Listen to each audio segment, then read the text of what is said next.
Ayan na nga mga kaibigan, pasabog nga po itong si Senator Rodante Marcoleta nang iniharap po niya sa Senado ang isang testigo na isang Marine, ayan, si Orly Gutesa, ayan.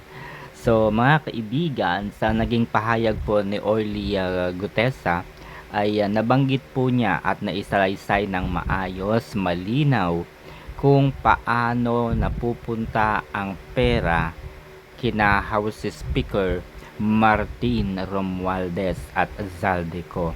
And ayon pa sa kanyang pahayag, 3 times a week kung siya ay magpadala o magdala ng pera sa dating House Speaker na si Martin Romualdez. Ayan. So, paano nga ba ito gagawa ng paraan ni Senator and Chairman ng Blue Ribbon Committee, Panfilo Ping Lacson? Ayan.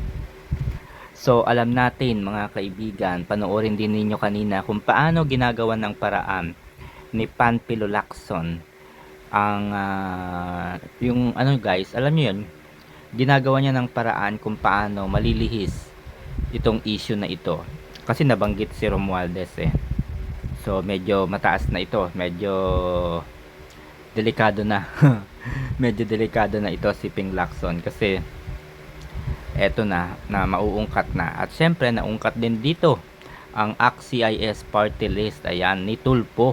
Oo, ni Tulpo mga kaibigan. So sa palagay ninyo mga kaibigan, ay ganito pala.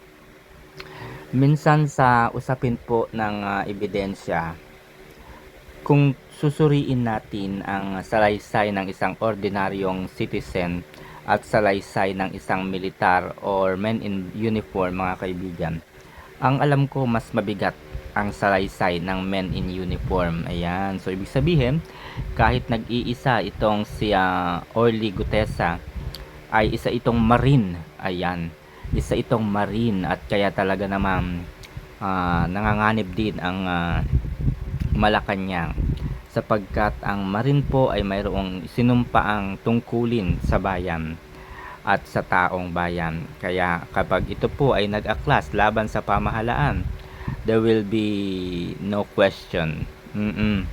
Magkakaroon po ito ng malaking pag-aaklas. Okay, at pag nag-aklas po ang marine, ay nako po, malaki po yung posibilidad na pababain nila sa pwesto si Marcos Jr. Kaya ingat-ingat. Ayan, so Shiminette,